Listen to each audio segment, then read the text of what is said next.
जो लेक्चर पढ़ा था उसमें लड़ी में पिरोए हुए मंजर जो हमारा सबक था उसके बारे में हमने मुसन्निफ का तारुफ पढ़ा था। और आज जो हम पढ़ेंगे, आज हम इस सबक का खुलासा पढ़ेंगे। ठीक है, तो सबसे पहले खुलासे में जैसा हम करते हैं, आप सबसे पहले अपनी जो आपकी उर्दू की बुक है, आपकी उर्दू की बुक का पेज नंबर 78 ओपन करेंगे। ठीक है, जिसमें आपको मुसन्निफ का तारुफ नजर आएगा। इसके बाद आप पेज नंबर 79 पे जाएंगे, जहाँ से आपका सफ़र शुरू होता है। इस्लाम का सफ़रनामा पढ़ना है तो अब आपका सफ़र शुरू होता है।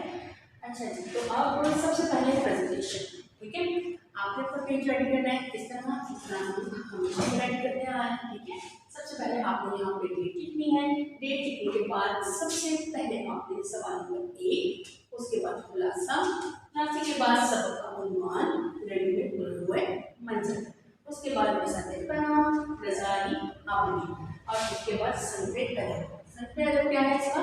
सफ़रनामा।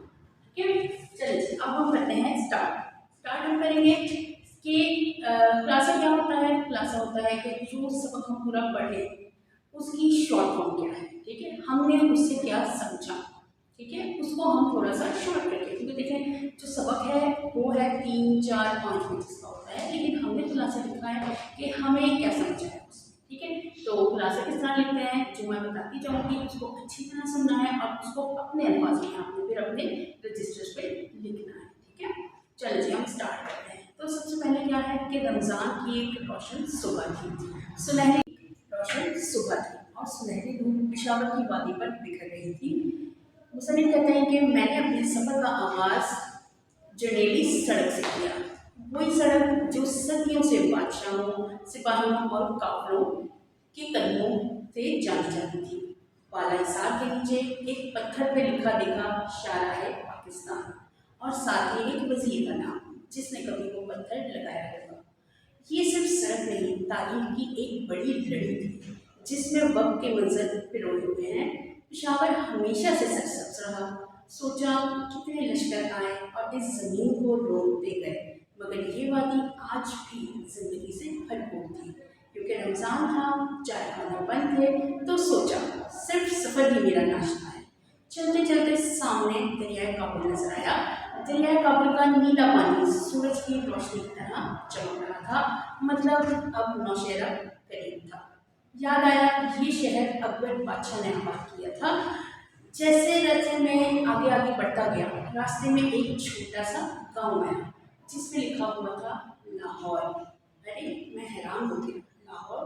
नहीं नहीं, ये वो लाहौर नहीं है, बल्कि ये एक छोटा सा गांव है जहाँ मशहूर संस्कृत का सबसे बड़ा आलम पाणिनि पैदा हुआ था। थोड़ी ही दूर एक गांव हिंड था जो कभी गंधारा का पाया तख्त था, और यही महमूद गजनवी ने राजा जयपाल को शिकस्त दी थी। इसे हिंदुस्तान का दरवाज़ा भी कहा जाता है। कदम कदम पे तारीख की धूल उड़ाती महसूस हो रही थी कि जैसे मैं तारीख के पुराने मराब को पलटता जा रहा हूँ और वो तमाम तारीख मेरे आगे आती जा रही है। फिर खैराबाद से गुजरता हुआ अटक किले तक पहुँचा। पत्थरों से आबाद ये किला आज भी अपनी शान शौकत के साथ खड़ा था। कहा जाता है इसका नाम भी अकबर बादशाह ने रखा था, उसे नाम रखने का बहुत शौक था। ये किला कई सल्तनतों ने देखा, मुगल, सिख, अंग्रेज सब यहाँ काबिज रहे, मगर किला वक्त के सामने सीना तान कर खड़ा रहा। करीब ही जहांगीर के ज़माने की एक सराय है जहाँ सैकड़ों मुसाफिर ठहरते थे। अब अगला पड़ाव हसनआबाद था। कभी ये पैकर था, मगर अब ये एक इबरत की जगह है। एक तरफ सिखों का मशहूर गुरुद्वारा बंजर साहब और दूसरी तरफ बाबा वली कंधारी की चिल्लागाह और मुगल बीबी की कब्र आज भी तारीख के राज सुनाती है। कुछ कहानियाँ ऐसी थी जिन पर लोग ईमान रखते थे, मगर तारीख ने उन पर मोहर तस्दीक नहीं लगाई। ठीक है, मतलब कि सराय काली, एक कस्बा जो काले पत्थर की कूलियाँ बनाने के लिए मशहूर है। जहांगीर ने यहाँ भी पड़ाव डाला था। शेरशाह सूरी और मुगलों ने बहुत सी सराय बनवाई थी और इनके गिर्द की बस्तियाँ आबाद थी, और इनकी आबादियों के साथ लफ्ज़ सराय जुड़ गया था। मतलब जितनी आबादियाँ थी उन सब के साथ कहीं ना कहीं तो लफ्ज़ सराय जुड़ा होता है। अब सड़क के दोनों तरफ तारीख सो रही थी और अब मैं पहुंचा टेक्सला, एक अजीम तालीमी और तारीखी शहर जहाँ कभी इल्म के दिए जलते थे। इसके बाद मार्बला की पहाड़ियाँ, इन पहाड़ियों को काट काट कर लोग पत्थर बेच रहे थे और मुझे अफसोस हो रहा था कि ये वो मकाम था जहाँ अंग्रेज़ों ने ग्रैंड ट्रंक रोड बनवाया था और उसके बाद पहाड़ को कटवा के एक गहरा दर्रा बना दिया था। और अब उसके ऊपर एक लाट नस्ल थी, मीलों दूर से नजर आया करती थी। अब मैं पहुंचा कुमरी रोड, जहाँ पे कंपनी बाग के पास में गया और ये वही जगह है जहाँ मैं बचपन में रहा करता था, बचपन के दिन गुजारे थे।